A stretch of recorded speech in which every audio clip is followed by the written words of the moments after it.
दोस्तों पुष्पा इम्पॉसिबल में आप लोग देख सकते हैं कि इस बार चोल के अंदर इतनी बड़ी मुसीबत आ गई है और पूरा चोल खराब होने की तरफ आ रहा है, जो कि पहले कभी नहीं हुआ था। दरअसल दोस्तों आप लोगों को पता ही होगा कि यहाँ पर जो प्रार्थना है उसका आईपीए का एग्जाम था। तो दोस्तों अब वो बेचारे सिर्फ और सिर्फ यहाँ पर दीप्ति भाभी की वजह से उसका एग्जाम कैंसिल हो जाने वाला है और यहाँ पर जो प्रार्थना है वो काफ़ी ज़्यादा रोकर आने वाली है घर। तो दोस्तों चिराग कहता है कि अश्विन भैया वैसे ये बहुत ही ज़्यादा गलत बात है, हमें यहाँ पर अब दीप्ति भाभी को समझाना चाहिए था कि उनको ताला नहीं लगाना चाहिए था। तो दोस्तों अब ये बात सुनकर अश्विन भी आपे से बाहर हो जाता है और कहता है कि क्या ही हो गया अगर तुम लोगों का एग्जाम मिस हो गया, ऐसा हो भी तो जाता है अक्सर औकात, क्योंकि तुम लोगों को तो पता है कि दीप्ति की कंडीशन भी कुछ ऐसी है और आजकल वो यहाँ पर स्वरा के बारे में भी ज्यादा सोच रही है, तो जानबूझकर हमारे ऊपर इल्जाम मत लगा। अब दोस्तों अश्विन के ये बात करने की देर ही थी, इतनी ही देर में पूरे चोलवासी इकट्ठे हो जाने वाले हैं और साथ ही बखुदरा आगे आ जाता है और कहता है कि ए अश्विन मेरी बात सुन, तू मेरी बेटी के ऊपर इल्ज़ाम लगा रहा है, तुझे पता है ना कि मैं कोई भी बात में बहुत ही ज़्यादा जल्दी नहीं बोलता क्योंकि मुझे इन बातों का इतना पता नहीं है। लेकिन मैं तुझे ये बात साफ साफ बता दूं, आईपीएस का एग्ज़ाम कोई छोटा एग्ज़ाम नहीं है, हमारी बेटी अच्छे तरीके से तैयारी कर रही थी। चल मैंने ये भी बात मान ली कि जो दीप्ति है उसके सर पर ये बोझ यहाँ पर सवार है कि कहीं दोबारा से स्वरा भाग ना जाए, तो इसका ये मतलब थोड़ी है कि घर को ताला ही लगा दिया जाए, बल्कि ऐसा भी तो हो सकता है ना कि कमरे में जहाँ पर वो खुद हो स्वरा को भी उस कमरे में ले जाकर अपने अकेली का कमरा बंद किया जाए, बाकियों का काम क्यों खराब किया जाए। एक मिसाल है, मुझे ही कोई काम पड़ जाता है या तुझे ही कोई, तो तू क्या यहाँ पर जाकर दीप्ति को उठाएगा तो और कहेगा कि मुझे चाबी दो मैंने काम से जाना है, ये कोई बात नहीं। अब दोस्तों बेचारी यहाँ पर जो प्रार्थना होती है उसने रो रो कर अपना इतना ज़्यादा बुरा हाल कर लिया है कि बेचारी को यहाँ पर चक्कर आना शुरू हो जाते हैं और बखुदरा कहता है कि अश्विन देख ले, सिर्फ और सिर्फ तेरी वजह से और तेरी पत्नी की वजह से मेरी बीवी मेरी बेटी का क्या हाल हो गया है, तुम लोग देख रहे हो ना उस बेचारे को चक्कर भी आ रहे हैं। अब दोस्तों मैं कह सकता हूँ कि यहाँ पर दीप्ति बेचारे की गलती नहीं है, क्योंकि जब एक बंदे को परेशानी बनी होती है तो हम हमेशा यही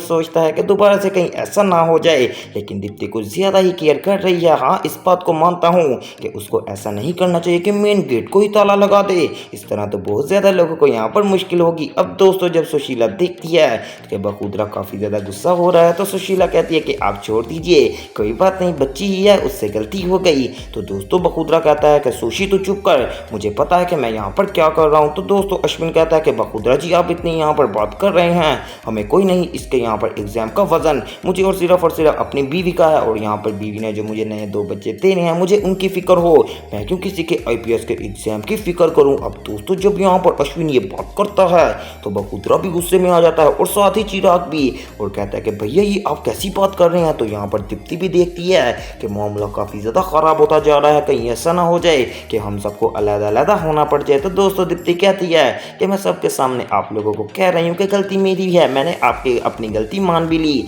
अब आप लोग जो सज़ा देंगे मैं उस सज़ा को भी कबूल करूँगी। तो दोस्तों बखुदरा कहता है कि बेटा हम तुझे क्यों सज़ा देंगे, लेकिन अपने शोर को इतना तो समझा कि कम से कम अपनी गलती मान भी लिया करते हैं। अब दोस्तों बखुदरा यहाँ पर गुस्सा होकर चले जाने वाला है वहाँ से, और जो सुशीला है वो जल्दी से यहाँ पर दीप्ति के गले लगती है और कहती है कि दीप्ति तो इतना ज़्यादा मत रो, हम जानते हैं कि गलती तेरे से हुई है लेकिन तूने जानबूझकर ऐसा नहीं किया। और यहाँ पर प्रार्थना को भी कहती है कि कोई बात नहीं बेटा, मुझे पूरी उम्मीद है कि भगवान जी हमारी मदद ज़रूर करेंगे और कोई ना कोई नया रास्ता ज़रूर निकाल देंगे। दूसरी तरफ दोस्तों अब कादामरी की बात की जाए तो यहाँ पर जो सुमन जी हैं, तो दोस्तों कादामरी उनके घर का बहुत ही ज़्यादा मुश्किल से पता लगवा लेने वाली है और थोड़ा सा टाइम निकाल कर जाने वाली है सुमन जी के घर पर। अब दोस्तों जैसे ही यहाँ पर कादामरी दरवाज़ा नॉक करती है तो सुमन जी दरवाज़ा खोलती हैं और कादामरी कहती हैं कि क्या यहाँ पर सुमन जी रहती हैं। तो दोस्तों वो औरत कहती है जी मैं यहाँ पर सुमन जी हूँ, आपने आखिर क्या बात करनी है। तो दोस्तों कादामरी कहती है कि जो आपने यहाँ पर प्रोफेसर शास्त्री के ऊपर केस किया है मैं उसके मुतल्लिक बात करना चाहती हूँ। तो दोस्तों साथ ही सुमन जी कहती हैं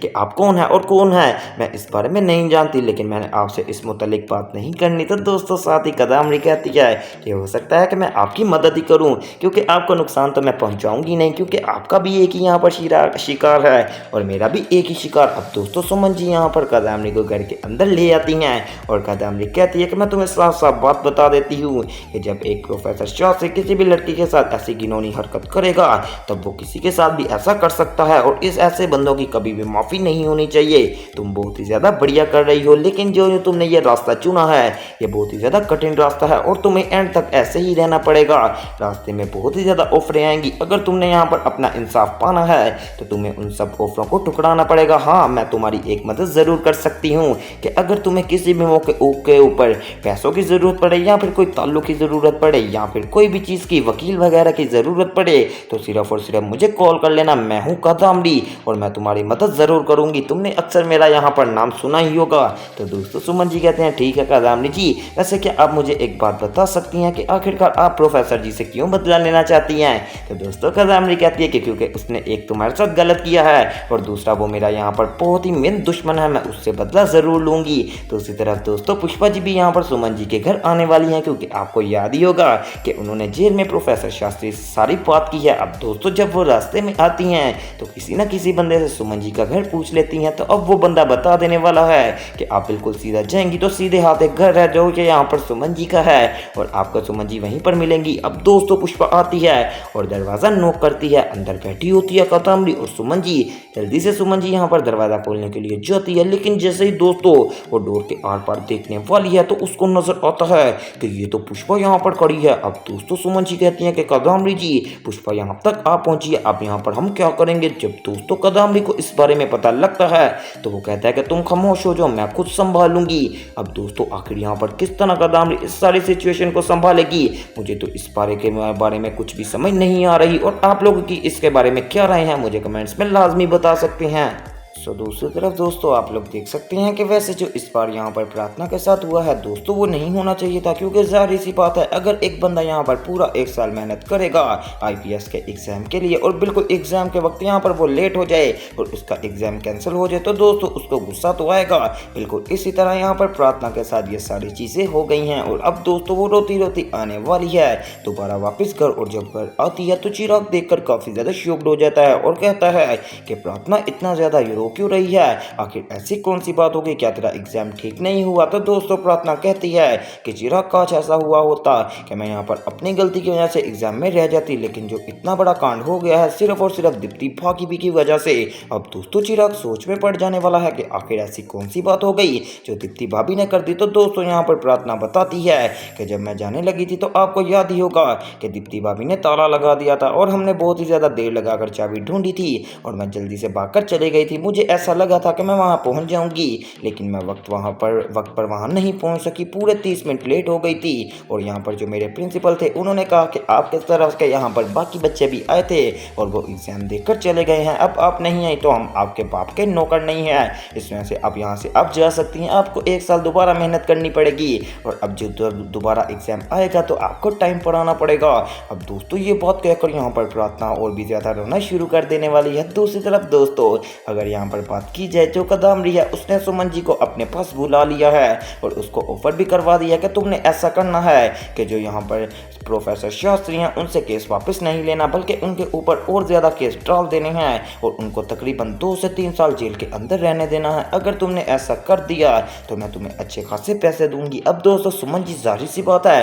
अगर कादम्बरी किसी भी बंदे को इतने पैसे देगी तो वो यहाँ पर कादम्बरी का काम ज़रूर करेगा। बिल्कुल इसी तरह यहाँ पर सुमन कहती है ठीक है कादम्बरी जी मैं आपका काम कर दूंगी, बस यहाँ पर किसी को इस बात के बारे में पता न चले, अब मैं यहाँ से चलती हूँ। अब दोस्तों जैसे सुमन जी उठती हैं और यहाँ पर कादम्बरी के दरवाजे के पास जाती हैं तो अचानक से बाहर से दरवाज़ा नॉक होने लगता है। सुमन जी यहाँ पर देखती हैं बाहर कौन आया है तो सामने ही खड़ी होती है हमारी पुष्पा इम्पॉसिबल जो कि कादम्बरी से मिलने के लिए उसके कमरे में आ रही होती है। अब दोस्तों यहाँ पर कादम्बरी कहती है कि सुमन बिल्कुल खामोश हो जाओ, अगर पुष्पा को पता चल गया तो वो दोबारा यहाँ पर पूरे चोर के अंदर ढिंडोरा पीट देगी और तुम्हारी बेइज्जती भी हो जाएगी। अब दोस्तों आपको क्या लगता है कि यहाँ पर जो सुमन है वो पकड़ी जाएगी या फिर नहीं? दूसरी तरफ अगर प्रोफेसर शास्त्री की बात की जाए तो अब मुझे समझ नहीं आ रही कि क्या वो वापस बाहर आ सकेंगे या फिर वो अभी अंदर ही रहेंगे, ये तो आपको आने वाले एपिसोड के अंदर पता चलेगा। तो वो सब देखने के लिए मेरे चैनल स्पाइसी एंटरटेनमेंट को सब्सक्राइब करें और वीडियो को ज़्यादा से ज़्यादा शेयर करें।